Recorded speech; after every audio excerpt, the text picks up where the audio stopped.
Hi hello ನಮಸ್ಕಾರ. ನಾನು ನಿಮ್ಮ ಪ್ರೀತಿಯ ಬಸಲಿಂಗಯ್ಯ ಸ್ವಾಮಿ ಕುಕ್ಕಿಂಗ್ ಚಾನಲ್ಗೆ ಸ್ವಾಗತ ಸುಸ್ವಾಗತ. ಇದು ನಾನು ನಿಮ್ಮ ಪಕ್ಕಾ ಉತ್ತರ ಕರ್ನಾಟಕ ಹುಡುಗ ಬಸವಲಿಂಗಯ್ಯ ಸ್ವಾಮಿ. ಸೊ ಇವತ್ತೇನಂತಂದರೆ ಇವರು ಒಂದು ಆ, ಇದು ಉತ್ತರ ಕರ್ನಾಟಕ ಮನೆ ಊಟ ಅಂತ ಹೇಳ್ಬಿಟ್ಟು ಇಲ್ಲಿ ಬೆಂಗಳೂರಲ್ಲಿ ಒಂದು ಹೋಟ್ಲಿದೆ. ಸೊ ಅವರು ಇವತ್ತೇನು ಮಾಡ್ತಾಯಿದ್ದಾರೆ ಅಂದರೆ ಒಂದು ಒಳ್ಳೆ ಒಬ್ಬಟ್ಟು ಮಾಡ್ತಾಯಿದ್ರು. ಒಬ್ಬಟ್ಟು ನೋಡಿ ಯಾವ ರೀತಿ ಮಾಡ್ತಾಯಿದ್ದಾರೆ ಅಂದರೆ ಇಷ್ಟು ದೊಡ್ಡ ಒಬ್ಬಟ್ಟು ನಾನು ತಿಂದಿದ್ದಿಲ್ಲ ಇದು. ಸೊ ಇದು ಬೇಳೆ ಒಬ್ಬಟ್ಟಿದು. ಅಷ್ಟು ಚೆನ್ನಾಗಿ ಮಾಡ್ತಾಯಿದ್ದಾರೆ ಒಬ್ಬಟ್ಟು ಅಂತಂದರೆ ಇದು ತೊಗರಿಬೇಳೆ ಒಬ್ಬಟ್ಟಿದು. ಕೆಲವೊಬ್ಬರು ಕಡಲೆಬೇಳೆ ಒಬ್ಬಟ್ಟು ಮಾಡ್ತಾರೆ. ಸೊ ಅವ್ರು ಹೇಳಿದ ನಂಗೆ ಇದು ತೊಗರಿಬೇಳೆ ಒಬ್ಬಟ್ಟು ಮಾಡಿದ್ದಾರೆ.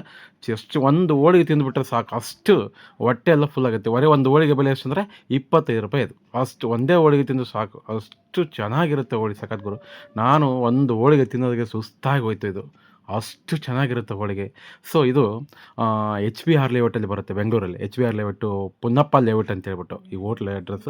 ಸೊ ಇದು ಉತ್ತರ ಕರ್ನಾಟಕ ಮನೆ ಊಟ ಅಂತೇಳಿ ಇದು.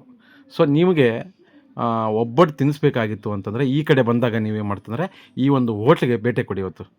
ಸಖತ್ತಾಗಿರುತ್ತೆ ಮಾತ್ರ ಒಬ್ಬಟ್ಟು ಮಾತ್ರ. ಇದರ ತುಪ್ಪ ಮೇಲ್ಗಡೆ ತುಪ್ಪ ಹಾಕಿ ಕೊಡ್ತಾರೆ, ಅಲ್ಟಿಮೇಟ್ ಗುರು.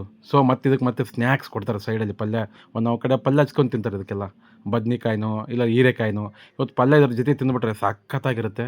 ಸೊ ನಿಮಗೆ ಈ ಕಡೆ ಏನಾದರೂ ಹೆಬ್ಬಾಳೆಯಿಂದ ಮತ್ತು ಮುಂದೆ ಎಣ್ಣೂರು ಕ್ರಾಸ್ ಅಂತ ಬರುತ್ತೆ, ಅಲ್ಲಿ ಪೊನ್ನಪ್ಪ ಲೇಔಟು. ಇದು ಉತ್ತರ ಕರ್ನಾಟಕ ಮನೆ ಊಟ ಅಂತ ಬರುತ್ತೆ. ಸೊ ನೀವು ಅಲ್ಲಿ ಬಂದಾಗ, ಈ ಕಡೆ ಬಂದಾಗ ಒಂದು ಒಬ್ಬಟ್ಟು ತಿನ್ನಿ. ಅವರು ಡೈಲಿ ಮಾಡ್ತಾರೆ ಒಬ್ಬಟ್ಟು. ಸೊ ಸಂಡೇ ಮಾತ್ರ ಅವ್ರದ್ದು ಹೋಟೆಲ್ ಕ್ಲೋಸ್ ಇರುತ್ತೆ. ಸೊ ಒಬ್ಬಟ್ಟು ಮಾತ್ರ ಅಲ್ಟಿಮೇಟ್ ಕೊಡ್ತು. ಒಂದು ಹೋಳಿಗೆ ತಿನ್ನೋಕ್ಕೂ ಆಗಲ್ಲ. ಸೊ ನಿಮಗೆ ಈ ಕಡೆ ಬಂದಾಗ ಈ ಒಂದು ಒಬ್ಬಟ್ಟನ್ನು ತಿನ್ನಂತ ಹೇಳ್ತಾ, ಸೊ ನಿಮಗೆ ಈ ವಿಡಿಯೋ ಇಷ್ಟ ಆಗಿತ್ತು ಅಂದರೆ ಲೈಕ್ ಮಾಡಿ, ಶೇರ್ ಮಾಡಿ, ಕಮೆಂಟ್ ಮಾಡಿ. ನಮಸ್ಕಾರ. ಮತ್ತು ಸೊ ಈ ಒಂದು ವಿಡಿಯೋನ ನಿಮಗೆ ಆದಷ್ಟು ಬೇರೆಯವರಿಗೆ ಶೇರ್ ಮಾಡಿ. ಸೊ ನಮಸ್ಕಾರ, ಧನ್ಯವಾದಗಳು.